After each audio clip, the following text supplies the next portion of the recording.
Welcome to Boss Radio Live, everyone. Welcome to Boss Radio Live, where he is the boss of me. I'm your host, NJ, and I'm excited about today's show. We have an awesome guest. Pastor Tammy Braswell is here with us today. And so it's going to be an awesome show coming right up, you guys. It's Boss Radio Live with NJ, your three-dimensional podcast.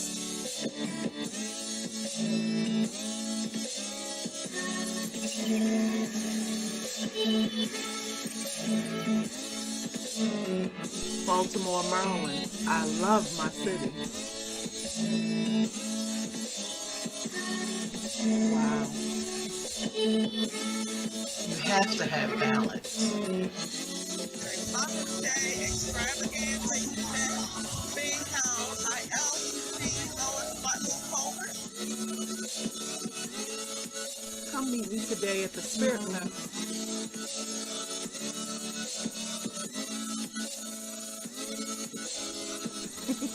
I want to hear what you have to say.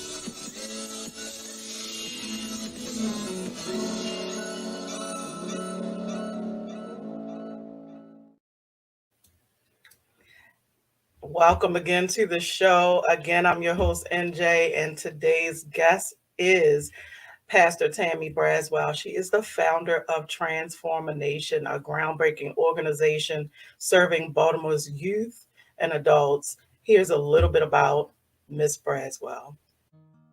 Miss Tammy Braswell is a Baltimore native, a public speaker, and has served the community as a human services professional for 21 years.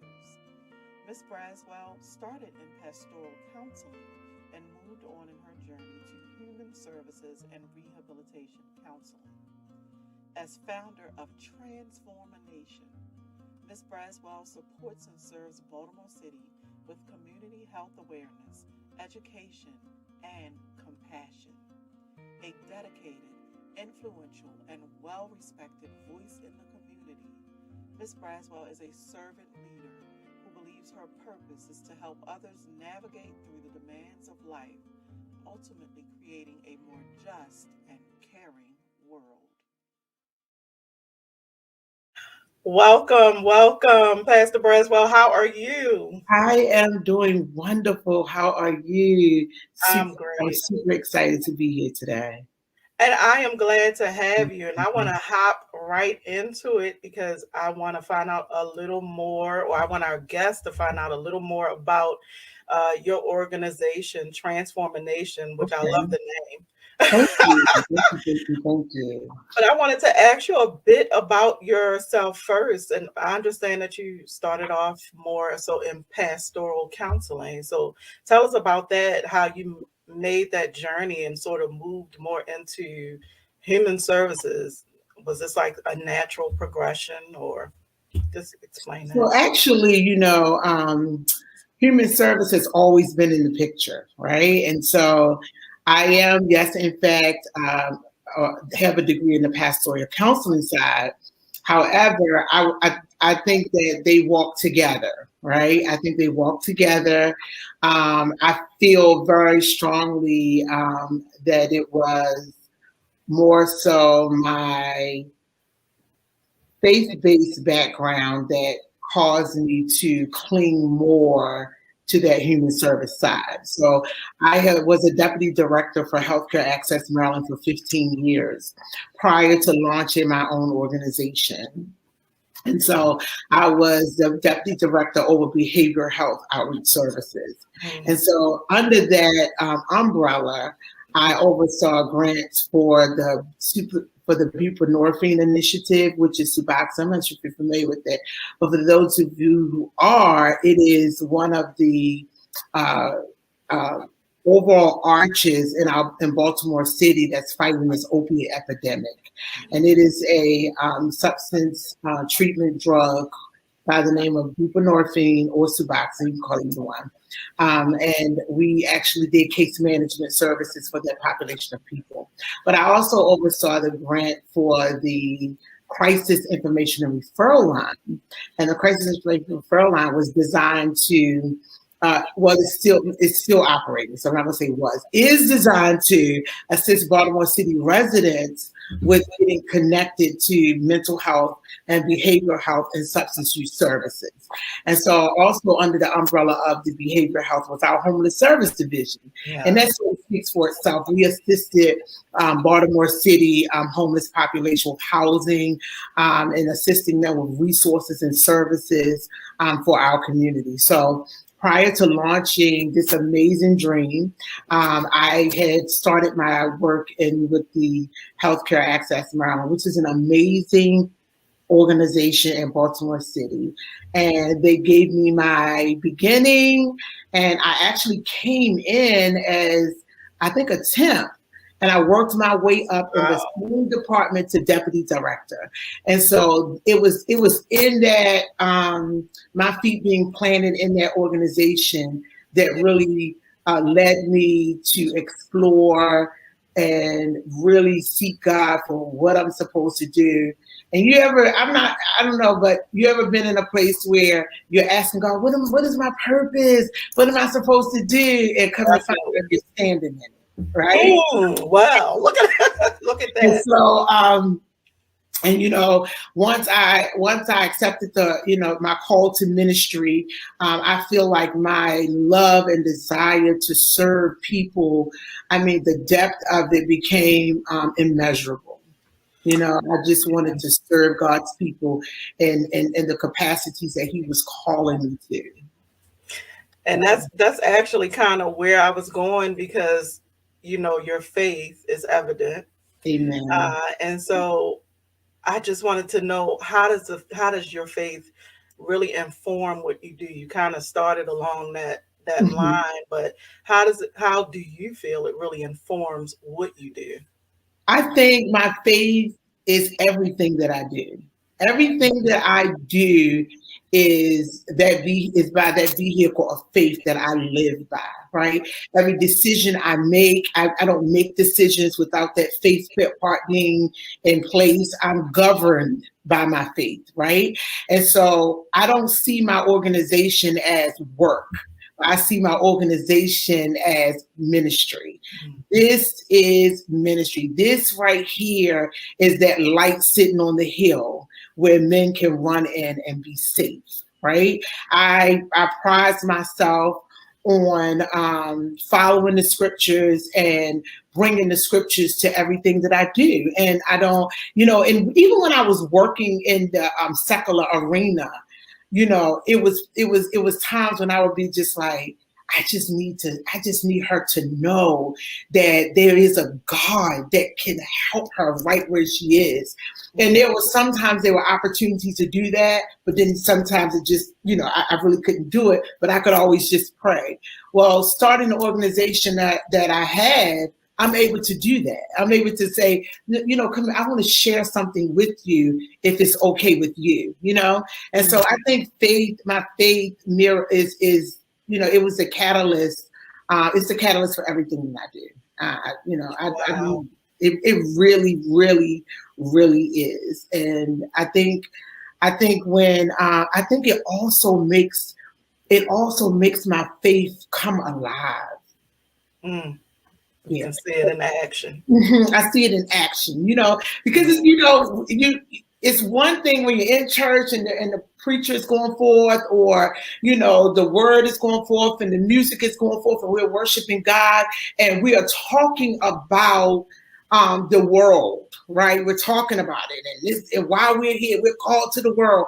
But at some point, you're going to have to step outside of those four walls and stand in the world to even be able to understand the climate of the world, right? Because you can't change the climate if you don't know what the climate is, right? So that's where I am. I'm like, I gotta get out of the four walls, and I gotta pour out. Because when you look at the Jesus earthly ministry, It is very, very evident that he did everything outside the walls. And some people might say, well, because they ain't had church and all that. Well, they did have temples. You know, there were times when he got rebuked and he had to tell his mother, listen, I got to be about my father's business, because he had heard the call, right? And he was passionate about what he was sent to the earth to do. And I think that when you get to that place where when you hear that call and you're passionate about what God wants you to do, that is your faith working. It's working, you know, because nothing that I'm standing in did I have before I stood in it, but I saw it. I saw it fall off, right? And even though there were times when what I saw was blurry, you know, in the beginning, it was dense fog, right? But the more I walked with them, the more I walked my faith out, the clearer it became. It became clearer and clearer and clearer. And you know, and now I'm here, and I'm glad to be here. You know, I'm super glad to be here. I am.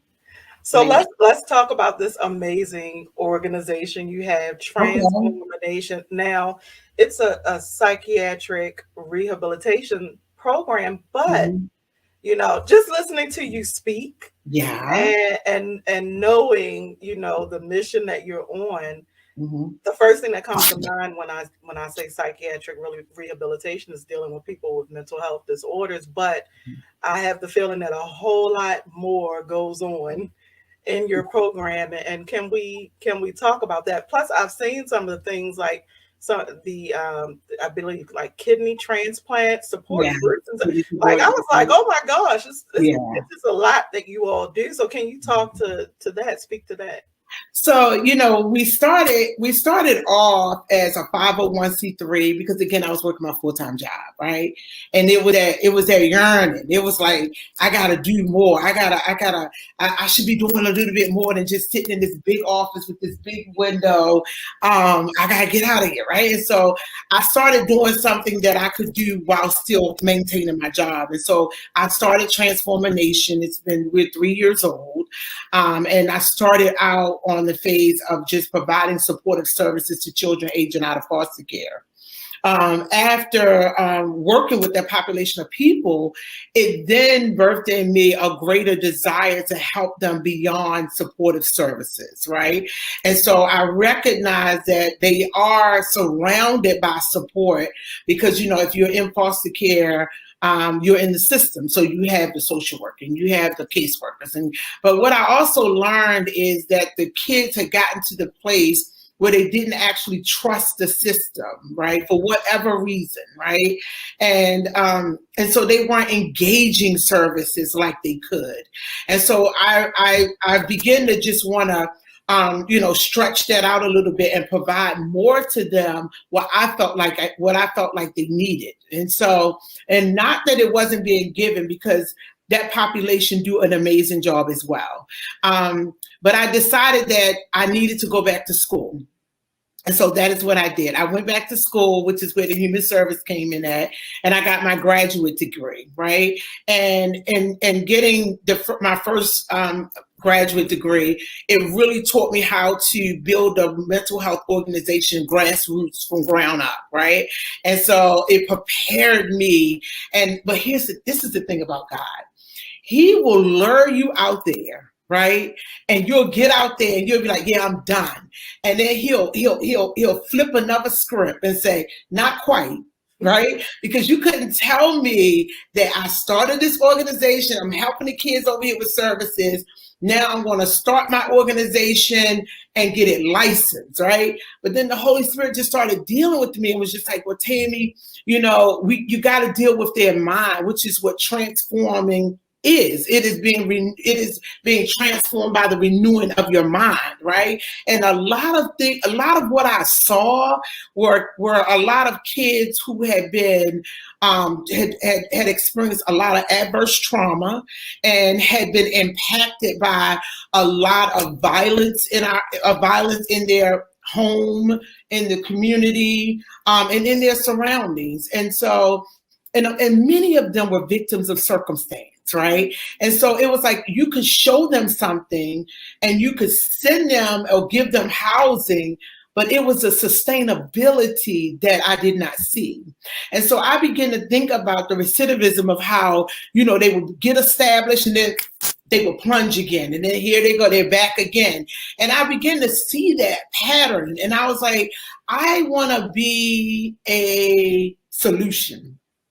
And so as I was in school, and I was like, okay, so, and I started researching, what can I do? What are some areas I can start working in to help them where I am with the credentials I have now? And so that birthed the organization that I started under. It was originally just a nonprofit. Then I added on the psychiatric rehabilitation side, because with that, I'm able to offer them mental health services and supportive services, you see? And so it's a stronger support system. And so now we are rolling out phase 3 in the first part of 2022. And that side will be an OMHT, which is an outpatient mental health services. And so we'll be able to do that, and then we'll have more of a full service operation here, but it's just coming through in part. But I'm just excited. So basically, I prize myself on educating the population that I serve, right? Of course, it goes without saying that we offer them the mental health services, but I like to talk about the other side of it, right?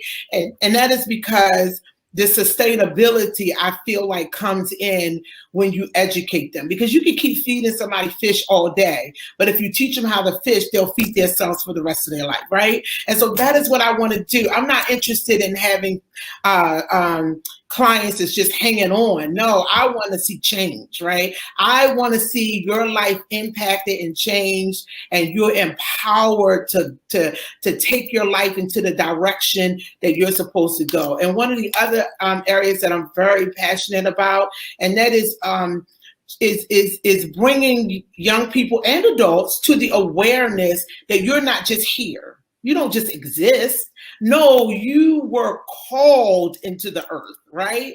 And you were created in an image, right? And in a likeness of our Almighty God. So that alone, you start off winning, right? And although on the journey, some things happen to you, right, that causes a few detours, it causes a few potholes along the way. You got a few broken bones along the way, a few broken hearts along the way. All of it is valid because trauma is real, right? But and sometimes things in life, it causes us to lose faith in even who we are. It takes away that essence of, our innocence, our purity. So many things happen to us. And so when I connect with the young people and adults, that is one of the things that I like to inform them of. First and foremost, let me tell you something. You were formed in the image and the likeness of an Almighty God. So you know what that makes you? Amazing. It makes you amazing, because every characteristic that he has is in you, and his blood is running through you. It's in you too. It's like I'm very passionate about going straight for the mind, because if I can assist in renewing their mind, I'm telling you, you'll get a healthier product, right? And so what we do is we offer a select group of trainings and classes and things like that they can go through to help change the way they see life, the way they see mental health, because Baltimore has, I feel, a strong stigma on mental health, right? And so a lot of young people come in because they want the services, but the word mental health is taboo. So I like to help them get acquainted with what is mental health. It's no different than diabetes. It's no different than you need to go to your podiatrist. It's no different than you need to go to your ophthalmologist, right? It's just you're dealing with your mind. And so we offer a series of different classes. We have support groups, and I'll start with our kidney support group, which is I'm very, very passionate about that group. And that group is primarily geared towards patients who are in end-stage renal failure or families of patients who are end-stage renal failure. And so what we do is we provide a support group, and we have partnered with some of the dialysis centers here in Baltimore with their social workers. and they actually support us and refer clients out for us, and we provide support groups. And if you're not, you don't have to have a mental health to be a part of support group, because the goal was not to get a whole room full of clients, but the goal is to help restore that mind, to help bring hope to that population, and to help speak healing to that population, right? So we had a lot of patients who were work here for services, and we just noticed that thread in that population, and that was such a sense of hopelessness. And so I wanted to design something that was a safe space, right? A safe space where they could come, they could collaborate, they could talk, we could educate them, but we could also give them a sense of hope. We could also allow them to know that, listen, it's a circle of people right here that are believing God for your healing. We're believing God for the miracle. That's what we're believing God for. And yeah, it's a whole lot of people who need a kidney, but we're gonna lock arms together and believe God for your healing, you know? And it's such I love that group. I love that group because there's so much hope in the room, right?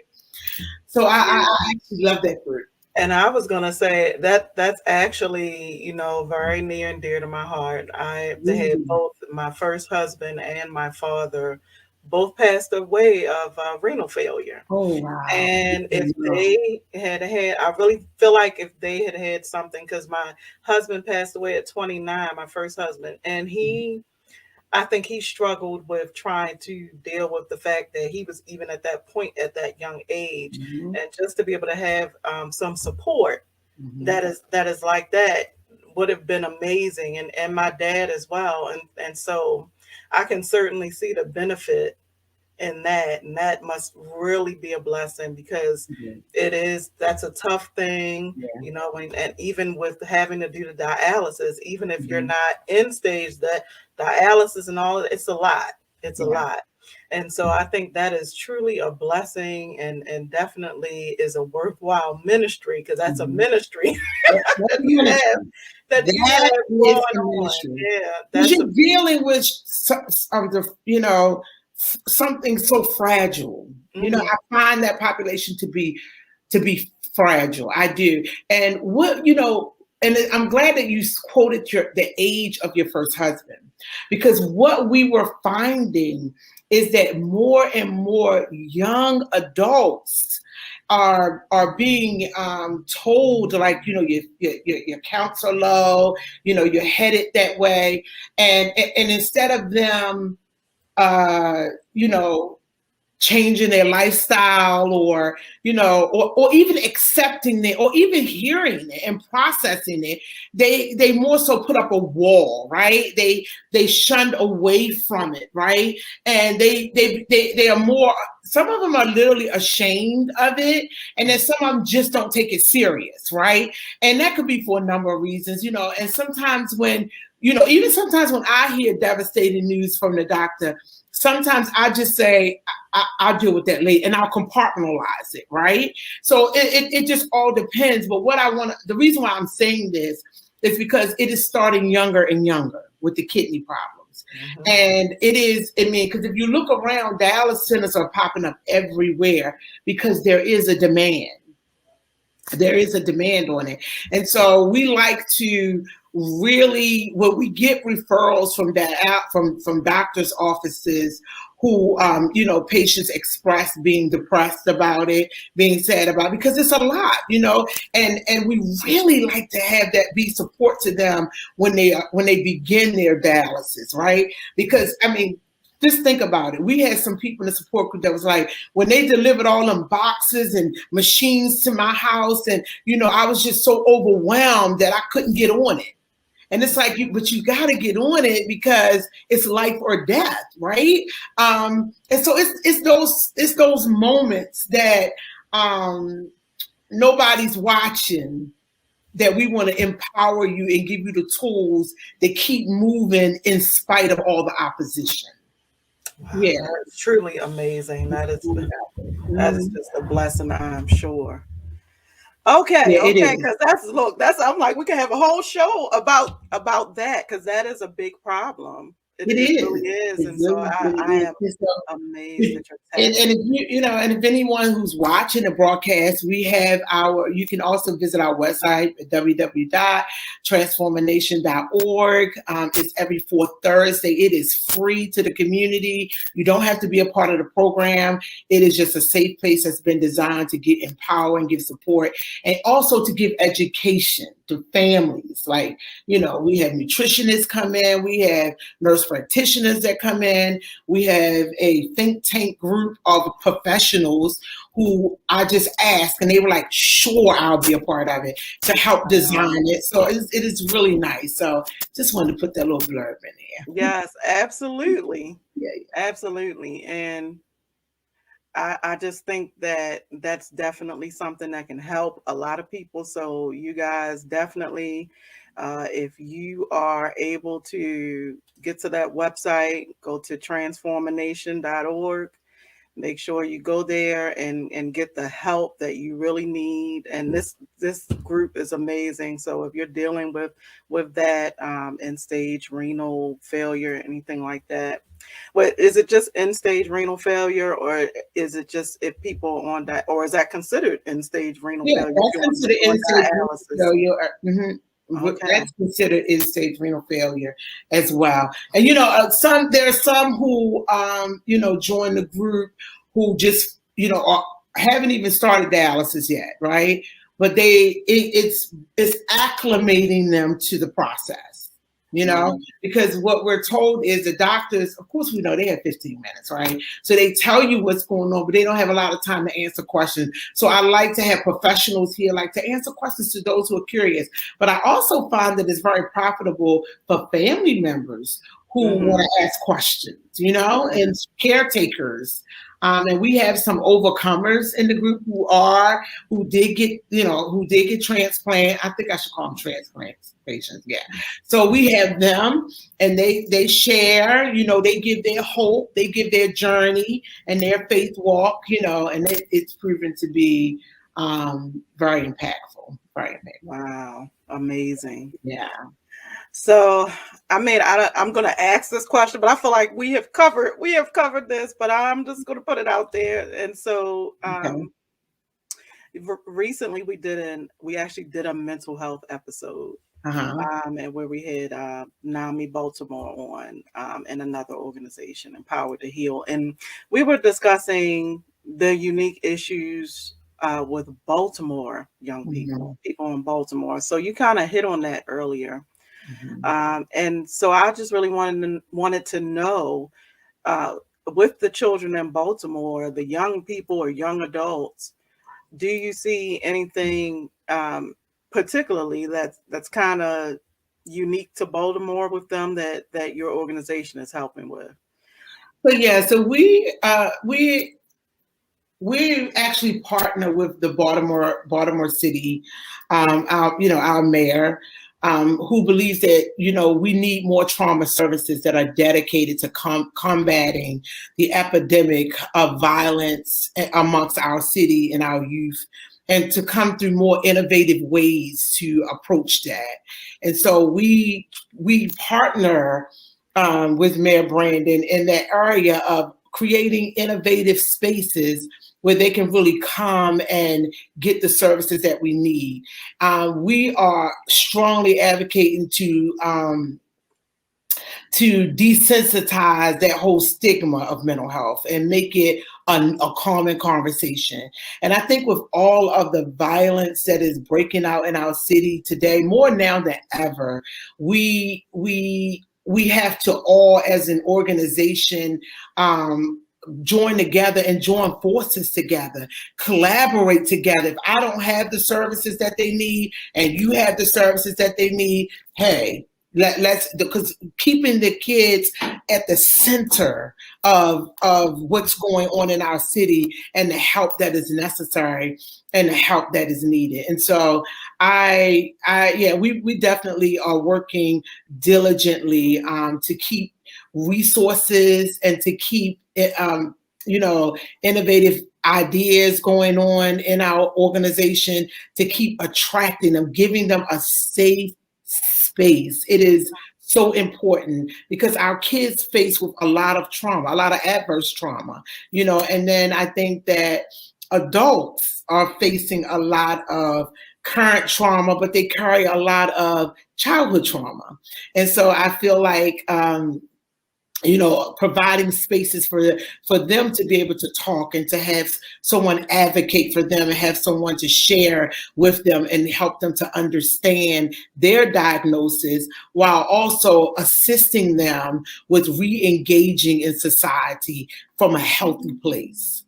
Wow. Yeah. And while you were talking, I don't know, I just got this picture of the people who you're helping, because you even said it. You said surrounded by, and I just had this picture of all of the organizations in Baltimore surrounding that population, those people that need the services, and not letting that circle be broken. They shouldn't have to go outside that circle for any support. Right. And I think that would be amazing. So that's a call, certainly, to organizations in Baltimore, right, to really work together. That's amazing. So wow. Wow. So with all this going on in our city, I don't think we have enough services, so I feel like there's a greater impact when we're not individualized, but we come together collectively. And I think, because clearly the blood is crying out from the ground, and we have to answer this cry of our city, right? It's like, and everybody has to do something.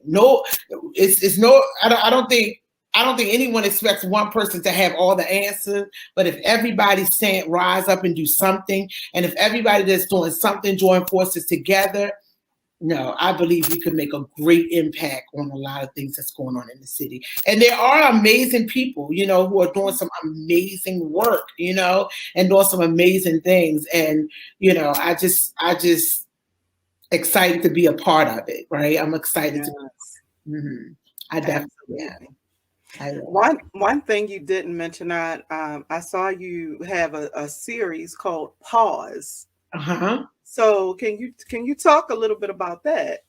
So actually, Pause is a self-care women's movement that I started, and I prize it on there being so many women who are mothers, entrepreneurs, leaders, faith-based leaders, as well as secular leaders, entrepreneurs, and we're all carrying so much weight, right?